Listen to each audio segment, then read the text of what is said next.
What is up, guys? My name is Parker. We're coming at you from XLNTSOUND in Hollywood, California. We've got a special guest for you, Mr. Kennedy Jones. What's up, everybody? Badass producer, DJ, and rapper, right? Yeah. That's awesome, Actor, man. porn star, comedian. All yeah, all the above. Yeah. That's awesome, man. So yeah, we're really lucky to have him in the Hollywood studio, man. You were in town. What have you been up to, man? Just hanging out, man. I've been working a lot on music.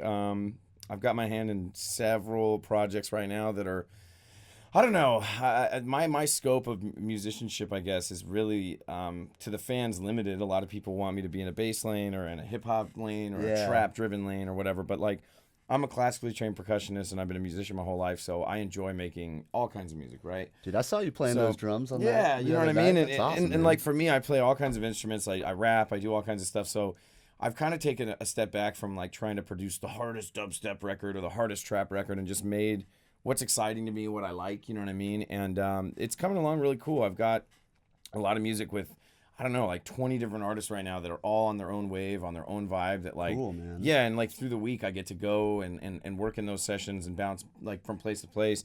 1 hour I'll be recording a hip hop vocalist and singing, and then the next hour I'll be like producing a super hard trap beat, and the next hour I'll be doing like an R&B singer. And so it's really exciting for me. And I me myself, Kennedy Jones has a self-titled EP coming out. Nice, I don't know man. exactly what label yet, but I will be giving details on that pretty soon. But Still yeah, kind of shopping around. Or yeah. I mean, cool, and I'm Seeing finishing it who's up cool. too. I'm trying to see. A lot of people want to do like mixes for me and masters on it. And they're like, let me take a stab. And I myself usually mix and master my own stuff, but recently I've been trying to maybe try some other people out. Just kind of see hard. what happens. You know? It's hard, man. You got to find that like right fit. It is. You know? I feel like when I have a daughter one day and I'm sending her off to prom, that's what it'll feel like. Like, you sure, you know, like you're the person. Bringing the shotgun out. Dude, exactly. Because sometimes I get masters back and I'm like, what is this? Like, it's hard, man, because sometimes like it loses the emotion and the feel that you actually threw into the track, you know? And like sometimes it's too clean, or they take some element out that 100%. is something that's heartfelt that like makes the track, you know? Well, and I think for me too, it's a lot of your own perception and what you hear and what you want it to feel like is not necessarily the same language that everyone else speaks. And so today we were just talking about it in the other room. It's like people are like, oh, you use FL, your drums sound so good. And I'm like, dude, I hate the way my drums sound. I think Ableton drums sound better or Logic drums sound better. And I kind of came to the conclusion that's just every producer thinks that. Just keep your DAW and just keep making music. Like, these are like algorithmic things that we can't figure out, and literally like the listener, I'll change like I'll turn a sub down in a record, like in a studio session, like 4 dB, and be like, oh, so much more space. And someone will be like, if it doesn't, you know, if it means anything to you, I can't hear the difference. That's what most people say, you know. So it's really about, I guess, trusting the people you work with and having a team, and also clean mixdowns, man. Like, I've done records that just have shit mixdowns, and I've sent them out for a master and thought this person's just gonna polish it, clean up my mess, and I get it back, and I'm like, okay, I'll go back in and fix it. Yeah, that's a huge thing, man. Just prepping for the master, man. Just getting everything right. Just kissing, you know, -6, -4. And if you have a really good homie that'll do it for you, he or she will tell you, you know, all right, send me every single stem. You know what I mean? And if you do that, then you're in good shape. You don't have to do shit. They'll do it all. But some people want a 4-track master. Some people want a 6-track master, or, you know, a grouped master. Just rhythm section and then leads, or, you know what I mean, drums, bass, and leads, or whatever. And so for me, I don't know, man. I think right now I'm really excited about, like, Can't Hide is like a new breed of music for me to make, because it's like a mix between like trap and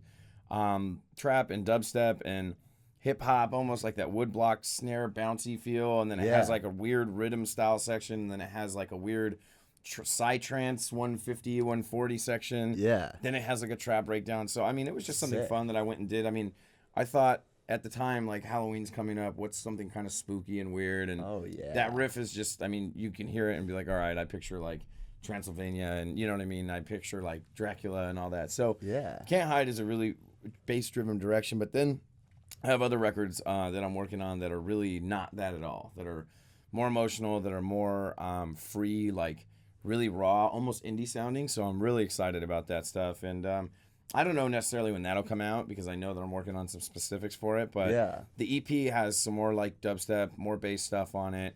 It also has like a house record on it, like a really deep, techie, groovy house record on it. I'm not sure if it's going to stay on the EP or if it'll come out as a single. But I'm working on it with a friend, so that'll come out. Her name's Laura Lee Rose. She's been a friend of mine for a long time. So And I played it last week in Hawaii, and it freaking went off. It's all about context for my sets, dude. Like I don't play like a big room section of a set and then all of a sudden throw in deep house to see how they react. Like, bro, I saved it for like the very end, and like it's like it works in context. It just fucking went off. And it's been a long time since I've made a record and played it at a big stage and thought, damn, that sounds great. Because every time I make records, man, I'm like, oh, I hear them live, and I'm like, oh, and I hate it, and the sub's not right. But you get off stage, and everyone's like, what was that thing you played? And I'm like, it's not right. This song, as soon as I played it the other day, I was like, whoa, it sounds great. And that, as a producer, you just get so excited for that, that satisfaction. Because, shit, we spend hours trying to get this to sound the way we want it to. And when it's your first swing and it works, you're pumped. Dude, so tell me about a little bit more about like the live sets. Like when you get to produce at home, like you're obviously thinking of how it's going to sound like when you play it to thousands of people, right?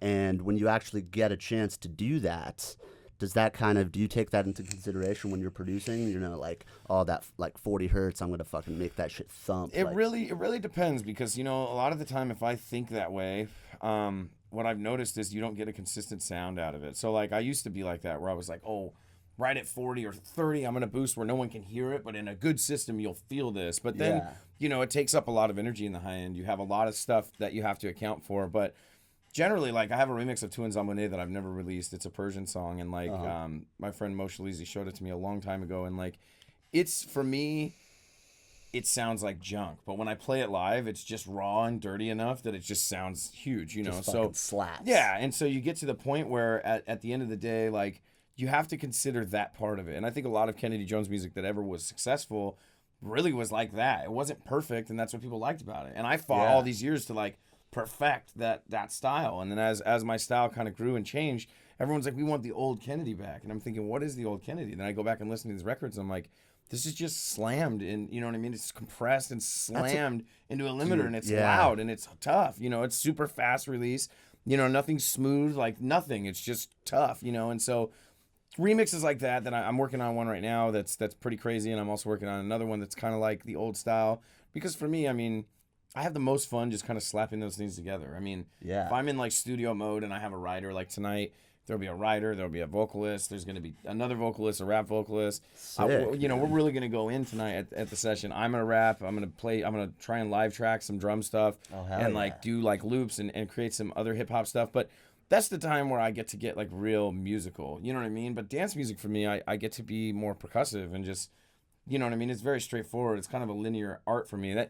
That has always been my biggest challenge, I think, as a dance music musician, is making music out of dance music. It's freaking hard, man. It is. You hear some people like Flume, you're like, how did they come up with this? How did you do this? Flume is just the man. Something else, you know what I mean? And then you sit down and you make something that sounds like a beat, you know what I mean? It doesn't sound like a song. So you have to kind of bridge that gap. But I think for me right now, my most exciting project has to be my rap album for sure. I think there's a lot of crazy content on there. That's cool, man. There's a lot of subject matter on there. There's a lot of emotion there, and it's just, I think it's gonna be a mix of like inspirational and thought provoking, as well as like there's a lot of hype stuff on there too. But I don't like to waste too much of my energy on trying to make club tracks. I have a couple on there that are fire, but for me, I just like to tell my story and hopefully somebody relates to it and gets something out of it. So on this newest release, are you the one mainly like producing the beats that you're going to be rapping on? Or are you kind of getting other producers on there? Yeah, it's a mix of both, actually. Like I have Nave as a friend of mine. Evan, he's killing hip hop beats every day. Every day he just sends me hip hop beats. I probably would work on one with Mac J. He's producing a lot of hip hop that's really, really killer. Manuk, there's a bunch of people that I'm working with right now that are either younger artists or like OG artists that are all kind of going towards that hip hop lane and want to make more hip hop stuff.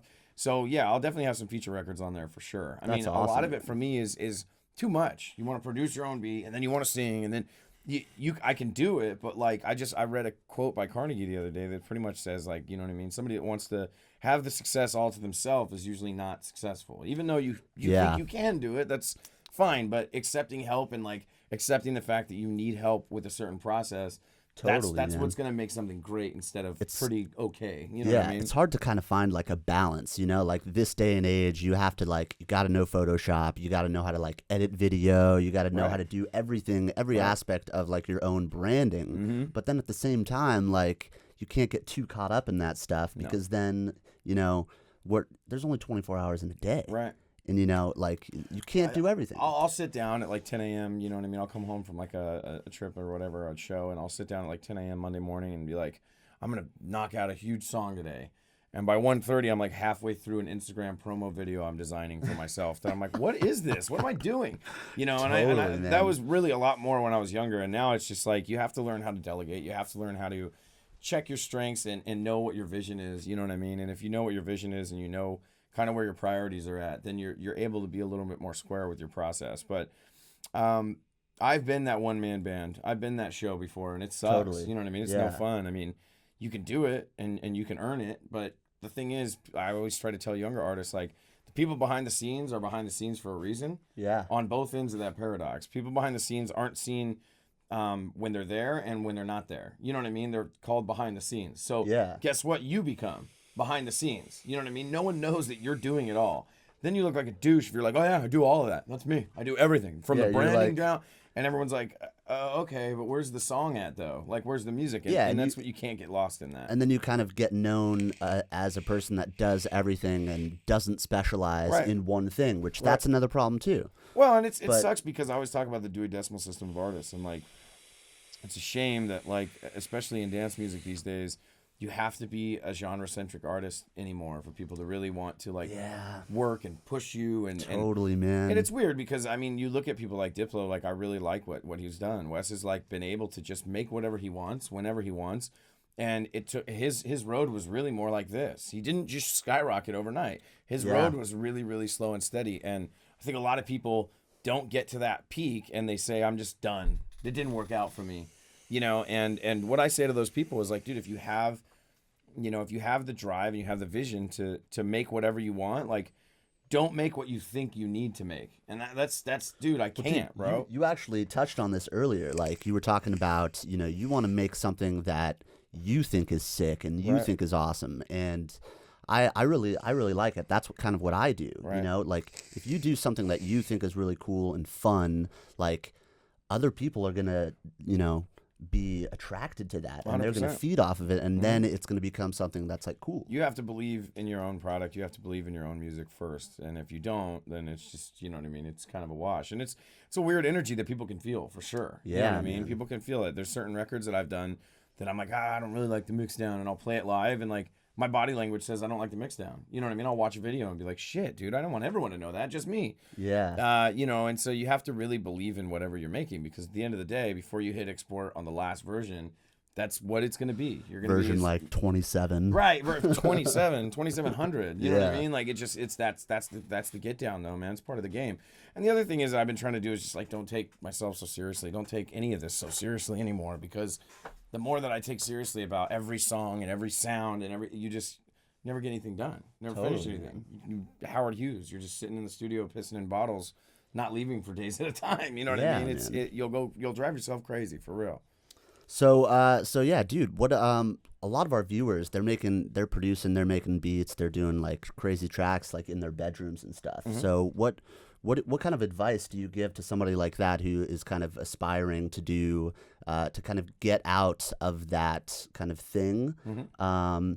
But you know, you got to start somewhere. Right. You know what I'm saying? So a lot of these guys, a lot of people watching and stuff, they're in their bedrooms. What kind of advice do you give to them to kind of get to that level of quality, first off? Uh-huh. And second off, you know, just branding and stuff with how to get off the stage, you know? I mean, my first piece of advice is don't put your insulation over your air conditioning vents in the studio. That's for sure.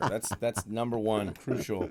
Number two is just originality, man, and authenticity. At the end of the day, you have to remember your why, dude. You have to remember, like a friend of mine, Bill Walsh, she's a really, really huge business incubator and innovator and a personal motivator, and he talks about all the time, you know, remembering your why for whatever you're doing. And your motive has to be clear. You have to remember that every day, every moment.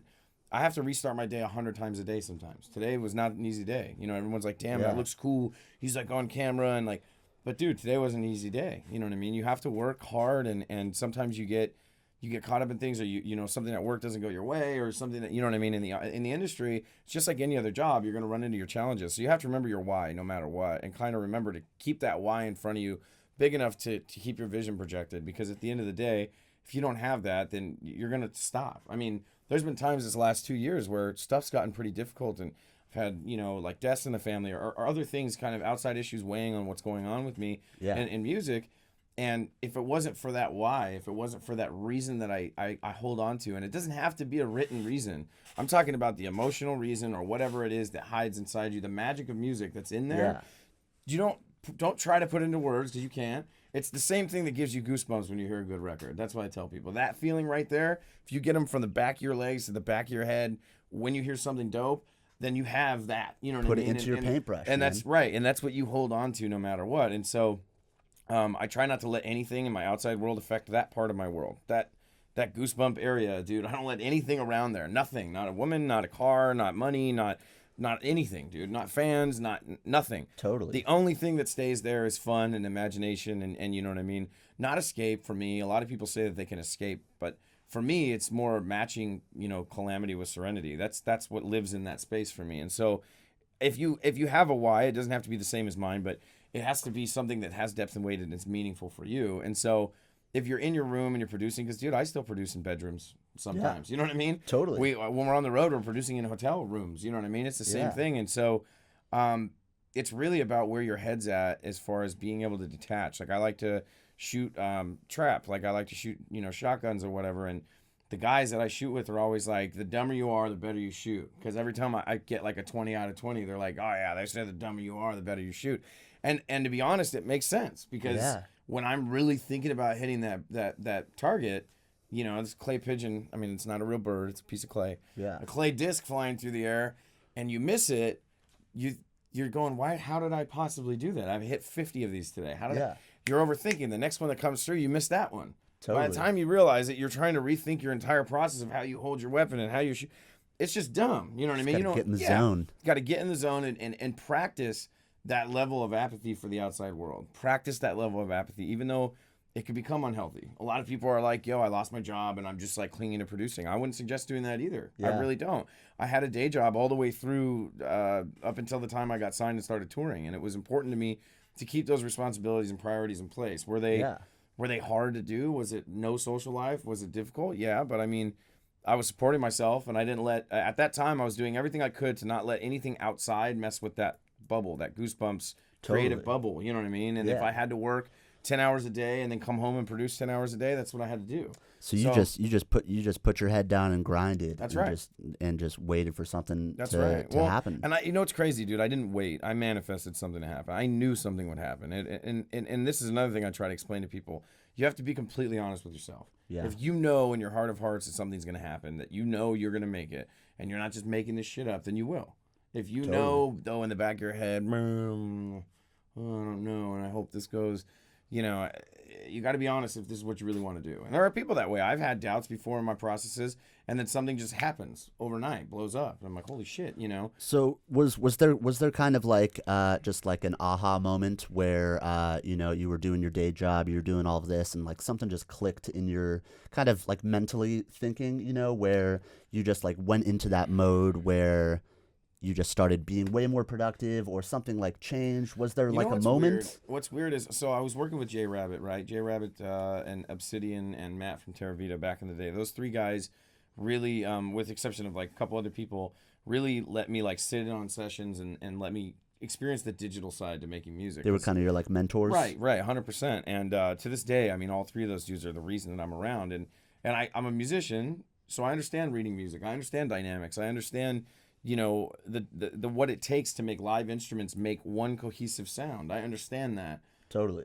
But there's no compressors in those rooms. There's no nothing. It's just this person's playing mezzo piano while this person's playing, you know, mezzo forte or fortissimo, and this is all working because of dynamic and volume and all this, you know, emotion and change and tempo. And so when I saw that you're able to change that in a DAW, you know, in a workstation, I was like, okay, how? And then they opened this toolbox of infinite shit that I was like, oh my God, what does this even do? So I had to really... What was the first program? Was it FL? FL, for sure. Oh, no. My first program ever was Sony Acid Pro. Oh, shit. Sony Acid Pro and Tabit. Yes. There was a program called Tabit back in the day where you just literally, it's like how a music box works. It's just like a running drum, and you plug MIDI notes in as this thing turns at a certain beats per minute, and you write melodies like that. Crazy. And then you record that MIDI audio into, and it was just like a sine wave or a, you know what I mean, or a saw. Do you remember? Do you remember Cool Edit Pro? Oh yeah. That's what I started. A lot of people use Cool Edit. That was for sure one of the things. It was Sony Acid Pro, Tabit, and then it was Reason for me. Yeah. For a long time. And Reason. Then, yeah. Shit. And then Reason, back when I used it, didn't even have a sequencer in it, so you had to rewire it to Ableton. That's had to flip everything around and start pain in the ass, man. Yeah, it was really gnarly. But all that stuff, all that time spent, it really, even if you didn't think you learned anything, at least it donated to your hours of expertise. And like, that's what I try to tell people. Even when you're not succeeding, you're not making the biggest hit ever or whatever. Yeah. The more hours you spend in the studio behind that computer, you're learning. Doesn't matter what's happening, what the result is, the work is being done. You know what I mean? And so obviously there are people out there that know how to apply their time and their learning ability better than others, or more efficiently than others in their own mind. But at the end of the day, man, everyone's going to get to where they're going if they just don't stop. You know what I mean? If you stop, then you're going to be screwed, you know? And so I think one of the biggest aha moments for me, though, was I was working with J Rabbit, and I had remixed Basshunter, All I Ever Wanted. It was like this weird, I mean, that's such an anthem, dude. And I was like, I need a dubstep remix of this song. So I did it, and Jeff and I did it together. J Rabbit helped me out a lot on the mix down and the master part, and a couple months later I noticed it was being sold on Amazon, and I was like, what the fuck? And I've never had any music on Amazon. Like, yeah, I had never had any like of my own. What year was this? Oh God, dude, I don't know. Like 5 years ago, 6 years ago, 13 or 12, maybe even 11. Maybe 11, because at the time I was going by Klepto-Maddox. It was a different project. My boy Maddox, the guy I give the Cadillac to, my best friend in the world. Klepto-Maddox? Kevin Maddox. I'm Klepto, he's Maddox. And I noticed that had happened, and I thought, what the fuck? How is this being sold? So I contacted Amazon and said, yo, I do not own the rights to this, and I don't know who's selling it. And I said, but this is my composition. And they gave me the guy's phone number and address that was selling the song. Wow. So I reached out to him and was like, hey, bro, you can't do this. Start knocking on his door. And he said, I'm going to send you a check for how much I made off of it. And I was like, all right, I guess. And so he sent me like, I think it was like $2,000 at the time. I was like, holy shit. So I get this $2,000 check, and I'm like, well, I got to reach out to it's not my money. You know what I mean? I'm not going to collect this. Yeah. I had reached out to Basshunter's management at the time, and he was like, yo, we should meet up and talk. And I was like, what? Like, okay, yeah. And he ended up being like, you keep the money. You know, why don't you just sit with us and like listen to some of these tracks and work on some music with him? So I got the chance to make some music for him, a lot of concept records and stuff. And, you know, it was really a weird experience. Basshunter kind of shaped a lot of dance music for people. Like, I always tell people, man, Basshunter was a couple mix downs off from Melbourne Bounce, dude. Oh, like, yeah, he was way before that. But, like, dude, had somebody slowed his music down a little bit, Melbourne Bounce would have been born years ago. But, like, he was able to, you know, really come up when he was, like, 15. So it was just crazy sitting down with somebody that had been in dance music for so long, that knew what they were doing, that were, like, so prolific, you know. And at that moment, I realized, holy shit, because I had made that call from work. I was, like, on lunch at work, and I called Amazon, and bam, they picked up. The next break I had, I called the management phone number I found for his manager, and he picked up. Oh, and I was going, wait a minute, I'm at my day job, and I'm able to, like, fucking move this situation along. Something's clicking. You're like, oh, man. Yeah, and I had already had a network. We had a company called US Dubstep, me and Stephen Pale and Kevin Maddox. We had a company called US Dubstep that was really just to make people in America feel a little bit more at home with dubstep. Because at the time, it was such a fight between UK and America. Yeah, man. Caspa, and everyone's like, oh, well, where did it start? And it was like a thing. So we capitalized on that question, and we started US Dubstep so everyone can kind of feel at home, and we loved it and wanted it to grow. And so we had obviously like a host of friends through that, and we were also MCs. And I just figured, you know what, dude, like I'm not gonna MC anymore. I'm tired of people turning my mic off. I'm not gonna do that. I'm just gonna make my own shit, like really. And you know, Maddox ended up you know, he had a baby and stuff was going crazy for him, and I said, you know what, I'm gonna start a solo project. You know, I think I can really do this, man. Like I really need to just focus. And I did, and then, you know, one thing after another, you know, happened, and Steven was living at my house at the time. We were living together in Corona, and Asaf, we had met through US Dubstep years before that, Borgor, and he reached out to Steven and asked if he wanted to film his tour. And Steven was like, sure. So at that time, I was making trap music and stuff. It's like right when Carnage was opening for Asaf on his like first tour ever. We were all kids, man.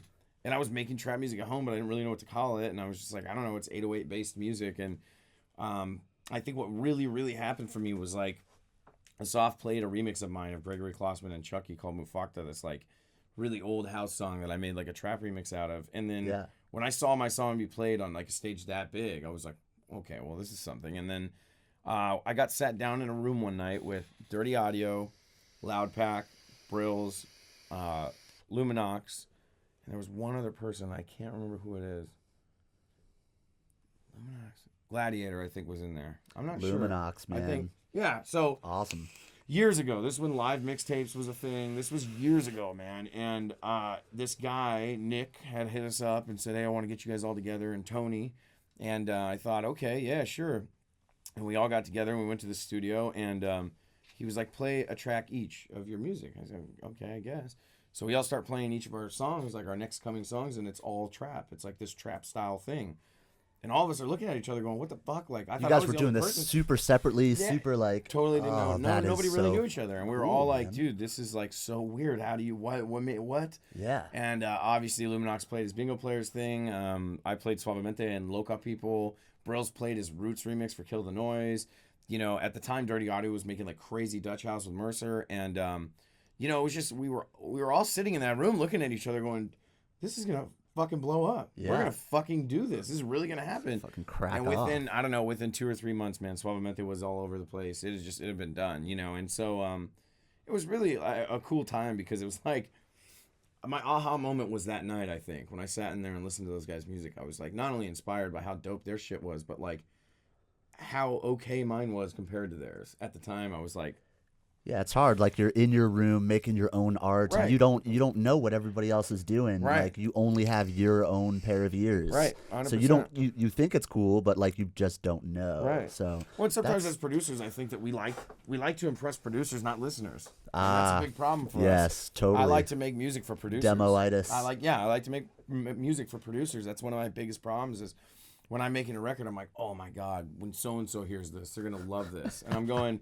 so-and-so didn't buy a ticket to the show to come see you play. So-and-so's going to be backstage drinking your bottle. Like, they're not going to be thinking about those LFO rates and fucking and the saturation. fans that want to hear it are stoked, but the fans that really hear it, like, I didn't used to, like, go to shows and nerd out on the music. Like, I will admit, once I realized how all this stuff was really made, kind of fucking killed the magic for me a little bit. When I saw Nero, I was like, holy shit. Like, I just remember thinking... what is this noise? What is all this, you know, and being so overwhelmed by dubstep. And then when I started to really learn a lot of dance music, I was like, I know how they did that kind of. But then you get to another level of excitement because you're a producer and you try to do it and you're like, I can't do that. That's fucking crazy. It's like the meme with the brain activity just all over just the universe. Exactly. And you kind of learn that, you know what I mean? Your level of respect for people kind of changes because you're like, damn, that's the way they did it, the way they heard it, the way they made it that way.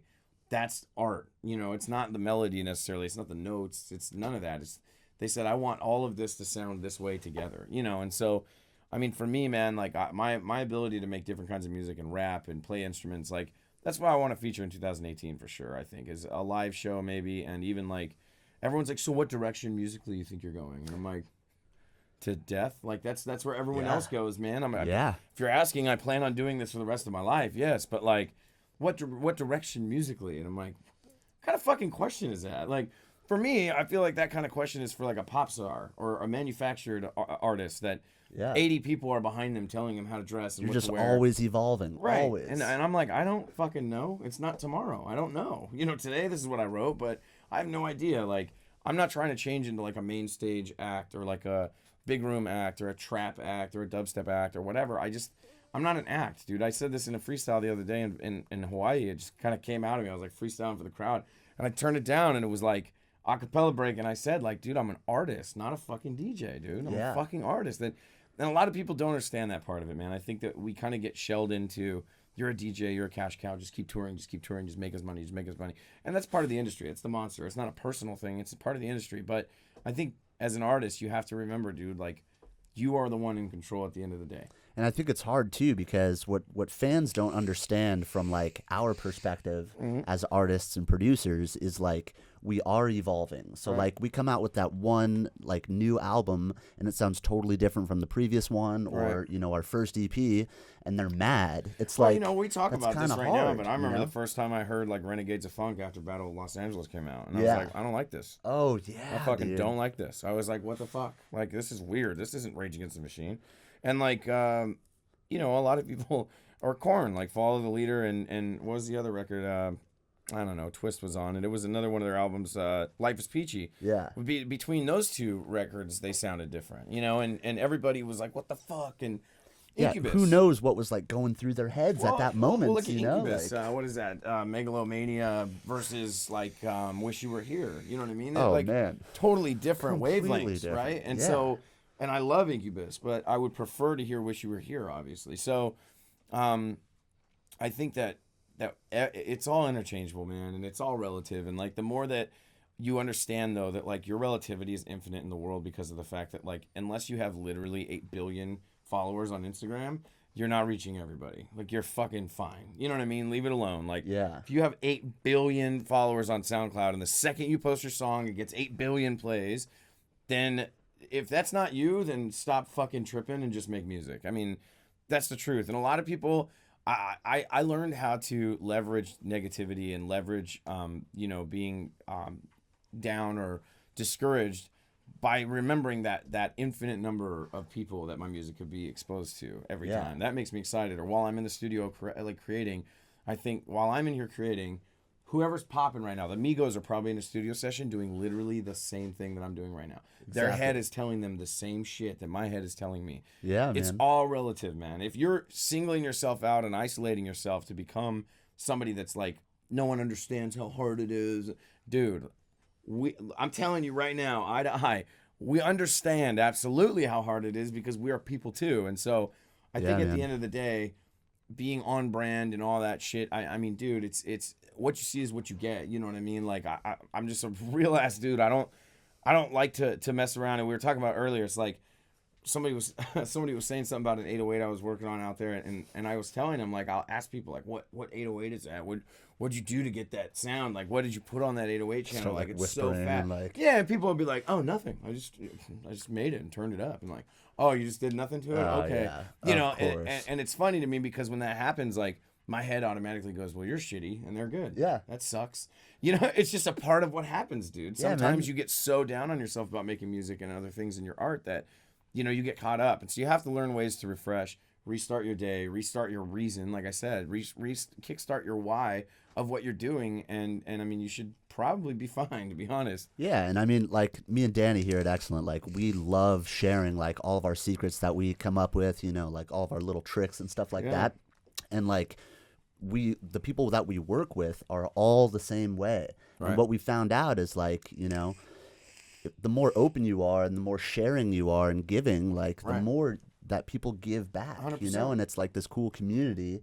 And like if there is somebody that's kind of like, I'm not telling you my 808s, I'm not telling you my like what I do. It's like come on, dude, like we're gonna figure it out anyways. Right, like, it messes up the vibe. And I think it's like synergy, man. There's not a lot of it right now in dance music, and it's crazy to think, but a lot of people are like, you know, a lot of fans that talk to me offline that are like really struggling trying to make their own music.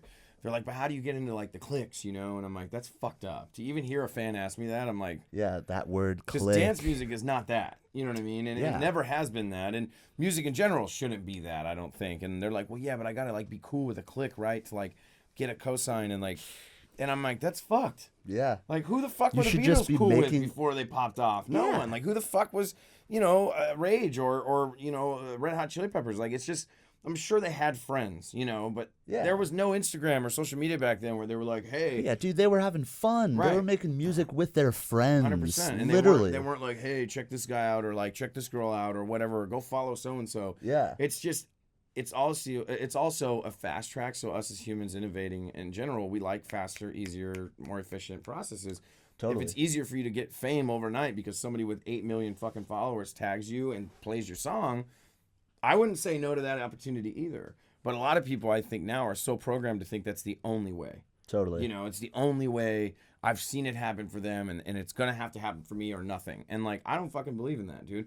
Everyone's like, why do you respond to every fan? Because those are human beings on the other side, you know? For me, it's a personal experience. For other people, though, they're like, the more unattainable you are, the more cool your brand comes off as. And it could be true for them, and it could work for them. Just me, I just don't believe in that all the way. You know, I think, like, synergistically, like you're talking about, I don't know if that's a word, but I'm going to make it one right now. Synergistically.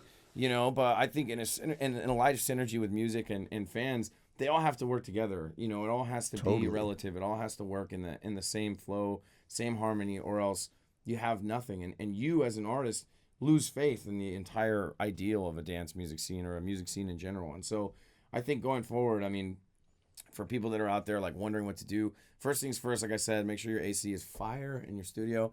Second thing, there's a vent right there. There's a light. Yeah, we can turn that shit up.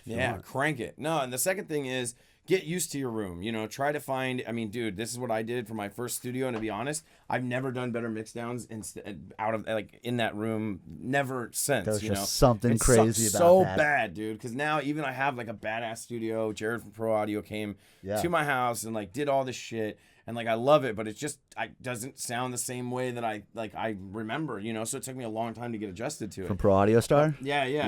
And my first day in my old studio, I went and bought 4 king-size mattress pads from Walmart, right? Hear me out. They're fucking huge, right? Huge. Put one on the mix wall in the back. Put one on the mix wall in the back, and I put a whole bunch of RLX, you know, across the top. Had these little bass traps. The room was like almost, I don't know, a little bit. It was not a square, but it was kind of like this, relatively. Yeah. And I just remember putting, I mean, over my actual mix wall, I put like 2 big triangles of RLX or diamonds of RLX, and then I had like 1, 2, 3, 4 on either side. So there was some resonance on the mix wall. And then behind me was those 2 giant mattress pads, and on the sides, I just did what I could. How thick were they? They were probably like this fucking... Dude, they're like this. Damn. They were like the cheapy Walmart yellow foam mattress pads. And, dude, it sounded phenomenal. It was just dead enough. It had enough... Because, I mean, I've killed rooms before where it's just, there's nothing. And it's clap. It's like an anechoic chamber. And it's terrible. Like, you can't hear anything. You can't hear any high end.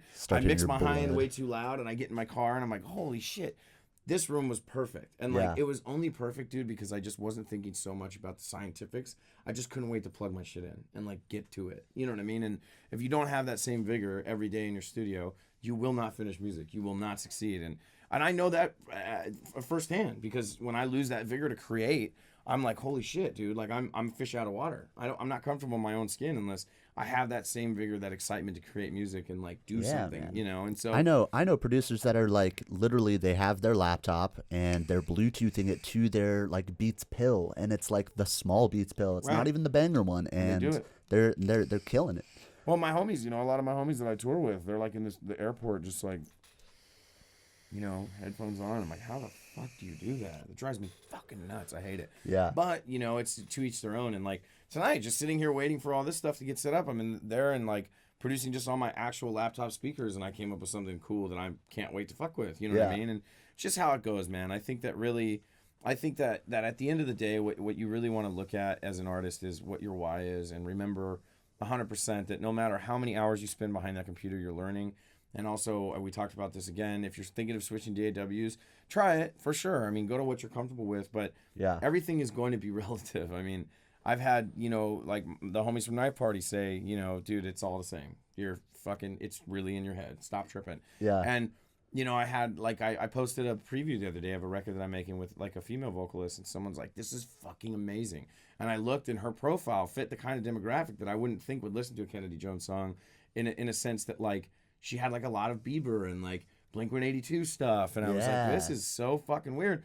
But it made me excited because damn, I'm stepping out of the box, and this person that I would never think would fit that demo likes this song. And furthermore, cool, man. I didn't like the way the mixdown sounded, but over Snapchat, you know what I mean, over like nothing on my story, she was able to hear something in the record that she gravitated towards. That's as simply deep as you need to go in as a producer. Literally. If you need to go any deeper, hire somebody else to do something technical. And I mean, delegate. You know what I mean? Straight up, delegate. Because I can't for me, like, sit there and lose my mind over everything.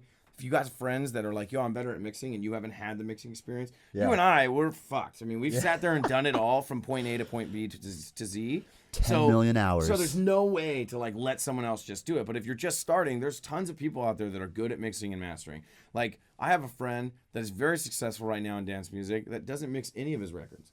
He's like, nah, dude, I just make it, and then that's it. And then it comes back, and it's huge. That's a lot of trust, too, man. Well, a lot of trust. No, it's not. Because he doesn't know any different. He's just letting go. And I'm like, fuck, that must be an awesome life, you know? God, So, like, now I'm working backwards. I'm trying to figure out how that works. But what you don't know, you know what I mean? Ignorance can really be bliss in your process, and creatively embrace that. Embrace that shit.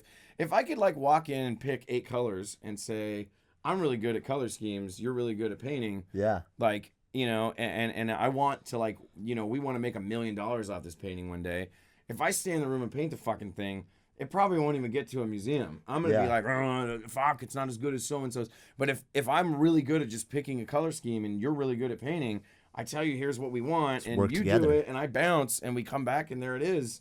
There it is. It's very, very cool. So, and for me, again, like, it's that Carnegie quote. I can't remember exactly what it says, but it's pretty much like, yo, if you want the success all on your own, and you want to be able to own all of it by yourself and tell everyone at the end of the day, I did this all on my own, you're probably not going to reach that. You know what I mean? Cool, man. And I've had to learn that the hard way. So, you know what I mean? All the people that are out there, I mean, I have some left in my body, I guess, of humility to tell you guys, like, I can't do anything perfectly. I have not done any of this process perfectly. I've been not afraid to fail, not afraid to bump my head.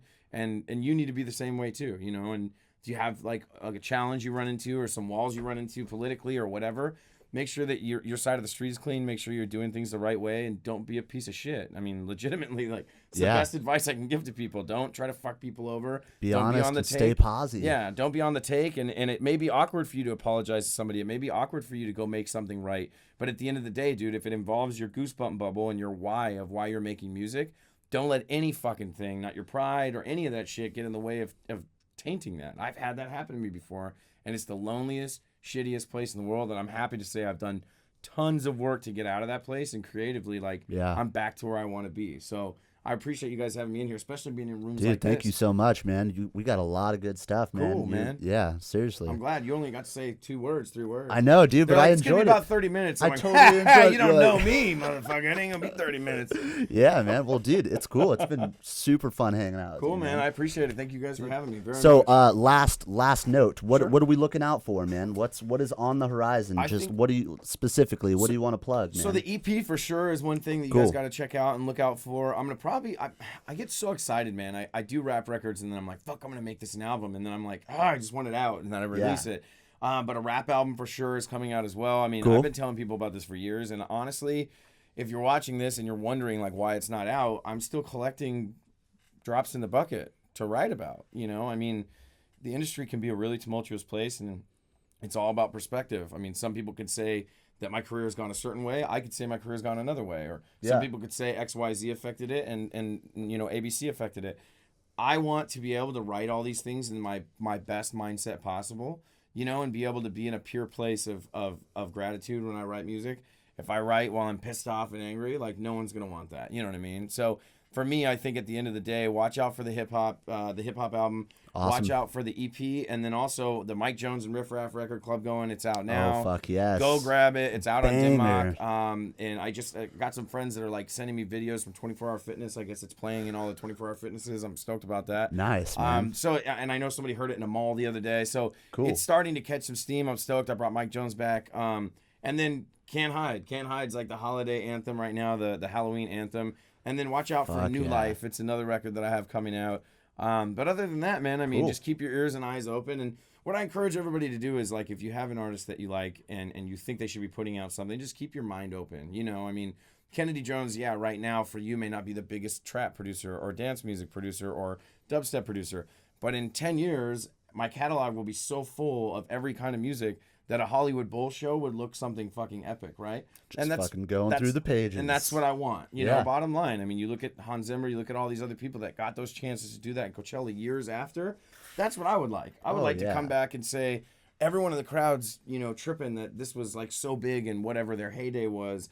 and go through that history and play from A to B or A to Z. I'm sorry, of every genre, of every feel. Produce a live show that people can be really involved with. So totally. But keep your eyes out for, like I said, the hip hop album. The Mike Jones record is out. It's on Spotify, every major and I guess minor media outlet. Yeah, we're gonna plug that link down there too. Cool, man. Yeah, check it out. And like I said, I think I have another single maybe teetering on the edge of release. Okay. I might give you guys something, and I'm working on another bootleg too. So I think I might be able to give you guys a bootleg. Cooking it up, dude. Yes. Yeah. There you have it, you guys. Kennedy Jones, Excellent Sound, right in Hollywood. Thanks for coming out, man. Thank you very much. That's awesome, dude. Now it's time for me to get down on this one. Oh yeah, session it up. This gon' make me book. I say that we book. This gon' make me book. I say that we book. This gon' make me book. I say that we book. This gon' make me book. Play them hunters. This